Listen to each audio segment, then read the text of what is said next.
Excellencies, ladies and gentlemen, thank you for this invitation to speak at this year's Asia Briefing Live. We're now into the second year of COVID-19. The virus is now endemic and will be a permanent presence in humanity. The emergence of new variants, in particular the Delta variant, which we know has greater infectivity, has caused huge waves of secondary infection everywhere, despite the unprecedented speed of vaccine development. And yet, vaccine access and vaccine hesitancy remain a challenge in significant parts of the world. Furthermore, we also see a sharpening of the geopolitical tensions, in particular the US-China tensions, and the emerging strategic rearrangements like AUKUS and the Quad. And Asia is really at the confluence of all these strategic fault lines. Today, I will focus my remarks on first, the impact of the US-China relations on our region. Second, the exigent need to engage Southeast Asia on our own merits. And third, the role of Australia and Singapore. So let me begin with the most consequential bilateral relationship in the world, the US-China relationship. China's strategic and economic influence has grown, and today it demands to be treated as an equal. The US remains preeminent. It now sees China as a strategic peer competitor, something that is really quite unprecedented for the United States. And China sees itself as an alternative center of influence and source of prosperity. The strategic choices that both these countries make, including whether they can work together to uphold a stable and peaceful rules-based international order and meet the challenges of managing the global commons, will determine international peace and stability. Actually, the US and China are not inevitable enemies. Strategic competition between the two powers does not need to descend into conflict. The US and China are both aware of this. US President Joe Biden and Chinese President Xi Jinping both alluded to this in their recent speeches to the UN General Assembly, which I just returned from a week ago. President Biden said that all major powers have a duty to carefully manage their relationships so that they do not tip from responsible competition into conflict. Similarly, President Xi emphasized the point that it should not be a zero-sum game. One does not need to achieve success at the expense of the other. I do not think that either side wants a collision. Both are painfully aware of the enormous consequences if a collision occurs, whether by design or, more likely, unwittingly by accident. We hope that both parties will work out a modus vivendi that will allow for cooperation in areas of mutual interest, even as competition remains in many other areas. We are in the midst of this strategic rebalancing, readjustment, and recalibration of the US-China relationship.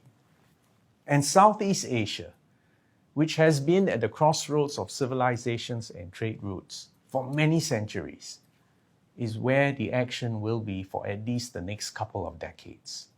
Southeast Asia wants to be engaged on our own merits, rather than to be seen purely through the lens of the US-China competition. We believe that an open and inclusive regional architecture is the best way for countries big and small to be able to prosper and to do so peacefully.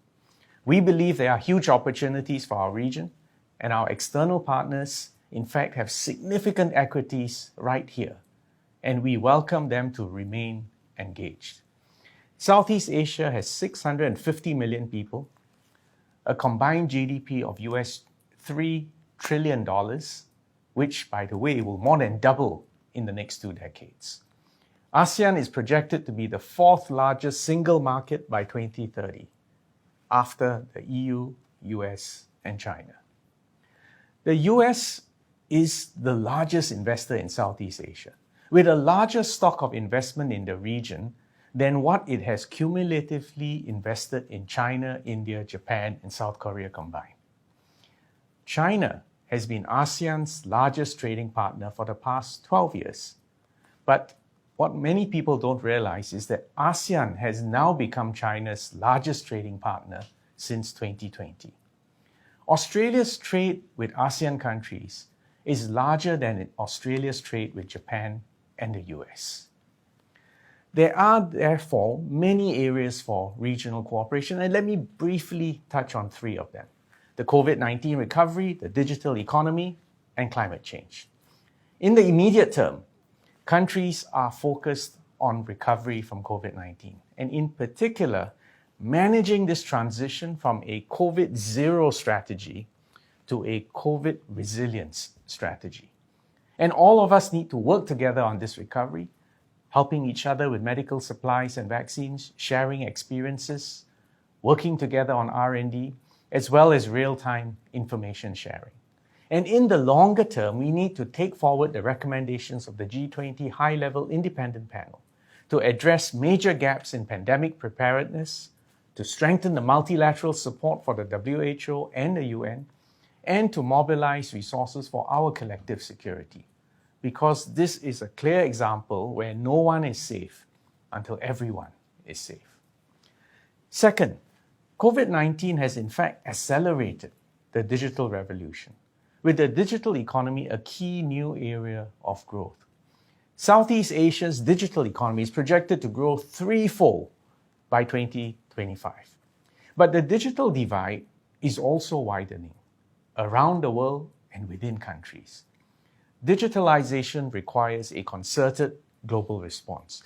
There are many opportunities, in fact, for the digital economy cooperation. And the examples include the Digital Economy Agreement between Singapore and Australia, the Digital Economy Partnership between Singapore, New Zealand, and Chile, and the WTO Joint Statement Initiative on E-commerce that Singapore and Australia co-lead together with Japan. We need a global framework to maximize the opportunities and to deal with the challenges posed by the digital revolution. There are several paths that we can take. The UN Secretary General Antonio Guterres' proposal for a global digital compact is one. Another possibility is a new UN Convention on Digital Transformation for Sustainable Development, or a framework of norms and principles. And I look forward to a global architecture that is open, inclusive, and interoperable, and that will help us manage the digital commons in order to maximize opportunities and reduce the divide. Third, climate change is an existential threat that requires concerted global response. The August 2021 Intergovernmental Panel on Climate Change report found that without a drastic and rapid reduction in emissions, global temperatures are likely to rise above 1.5 degrees Celsius within the next 2 decades. And this will disproportionately impact developing countries and island states, including especially those of us in Southeast Asia. The fight against climate change will be a stark litmus test of our ability to manage the global commons through multilateral action. And cooperation between China and the US, the two largest global emitters, will be absolutely critical. At the same time, the digital economy presents many opportunities for our region to work with key partners in both the US and China in developing new and innovative solutions in areas including energy infrastructure and finance for green opportunities. So, where does Australia fit into this picture? We welcome Australia's continued constructive engagement of our region. The ASEAN, Australia, New Zealand Free Trade Area is one of the most comprehensive ASEAN Plus free trade agreements in force. Australia is already making significant efforts to engage our region in the three areas I mentioned earlier. Australia has made significant contributions to ASEAN's COVID-19 recovery efforts, such as through its Regional Vaccines Access and Health Security Initiative for the Pacific and Southeast Asia. And Australia has made vaccine donations to Southeast Asian countries as well. Australia is also working with Singapore in pursuing forward-looking and ambitious pathfinding initiatives. I mentioned the Digital Economy Agreement earlier. We are now discussing a Green Economy Agreement as well. And these could be pathfinders for regional agreements in both the digital economy and green economy. Australia's participation in our region helps keep our regional architecture open. Australia has always been a strong supporter of ASEAN centrality since becoming ASEAN's first dialogue partner way back in 1974. Australia is also part of several overlapping regional frameworks, including the East Asia Summit, the ASEAN Defence Ministers Meeting Plus, the RCEP, the CPTPP, and the almost 5-decade-old Five-Power Defence Arrangement. Even if you don't remember all this alphabet soup, the key point is that Australia has been an integral part of our region. Now, the newly announced AUKUS is something which we hope, and I speak now from the perspective of Singapore, we hope that AUKUS will contribute constructively to the peace and stability of our region and the world, and that it will complement the existing regional architecture that is open and inclusive with ASEAN at its center. So I would like to sum up with 3 key points. 1, in the strategic recalibration of the US-China relationship, constructive competition and cooperation between these 2 major superpowers is absolutely necessary and indeed possible.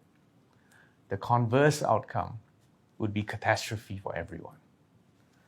2, Southeast Asia should be recognized and engaged for our own merits and not viewed merely as an arena for proxy major power rivalry. 3, COVID-19, the digital economy, and climate change are 3 areas where regional partners can cooperate with all of us in Southeast Asia in dealing with this challenge of the global commons. So I look forward to further discussions on these issues with you and a robust Q&A with Haslinda. Thank you all very much.